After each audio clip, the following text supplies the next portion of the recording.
OK 嚟啦，咁點解我哋喺佢升咁多嘅時候，我哋都選擇去做 short 呢？今日個 NQ，咁我哋睇到盤前其實佢係行咗一個類似 VCP 啦收窄旗形嘅形態啦。咁你見到佢嘅低點又不斷抬高，到呢個位嘅時候，其實佢個低點已經企穩咗去 EMA 啦。15分鐘入邊，咁同埋上面嗰個 resistance 都準備爆啦。咁所以呢個位爆上去嘅時候呢，我哋可以假設咗呢個已經失效咗啦。呢個 resistance 可能變咗做一個 support 咁樣啦。咁點解會做 short 呢？咁就係我哋打開5分鐘啦。我哋打開1分鐘啦。咁我哋打開1分鐘睇 NQ 嘅時候，我哋見到前面喺9點38分佢係有試過跌落嚟嘅一棍，但係後尾就好快咁樣彈翻上去啦。咁而相對應 ES 喺同時間做緊啲咩呢？佢都有跌過嚟一棍嘅，但係佢彈翻上去之後做咗一個 equal high 啦。OK，equal high 啦。咁我係好中意見到呢兩支 candle 嘅，呢兩支見唔見到？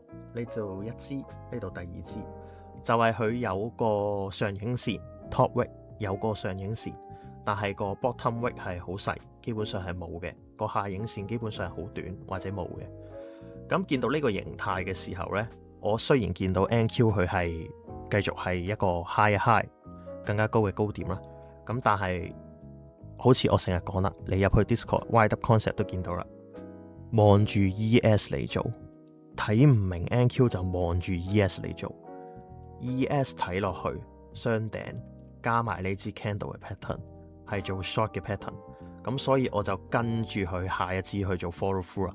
咁你見到 NQ 呢個位呢，都係一支長嘅上影線加一支好短嘅下影線，轉咗做呢個 hammer 啦，我哋叫一個錘頭啦，倒轉錘頭啦，即係咁嘅樣啦。咁你見到呢個 candle pattern 嘅時候，佢好可能係一個反轉啦。咁然之後我又話等開市行咗10幾分鐘先開始睇咁樣。咁啱啱好呢1分鐘就係9點45分。咁所以種種結合落嚟呢，我就選擇喺度做 short 啦。咁但係我 TP 係做咗嘅。咁點解我會喺呢個位 TP 呢？就係因為前面有個 fair value gap，我覺得呢個位會有一下反彈。咁所以我就喺度 TP 咗啦。咁但係呢，我 keep 住講嘢頭先，所以我係冇做到推個 break even 繼續拉個 TP 落去嘅做法啦。咁正常我哋 TP 應該 set 翻喺呢度嘅。你知喺880附近嘅，點解呢？因為我哋可以拉個1比1啦，用5分鐘 candle 咁樣拉個1比1落去啦。Sorry，針底呢度係啦。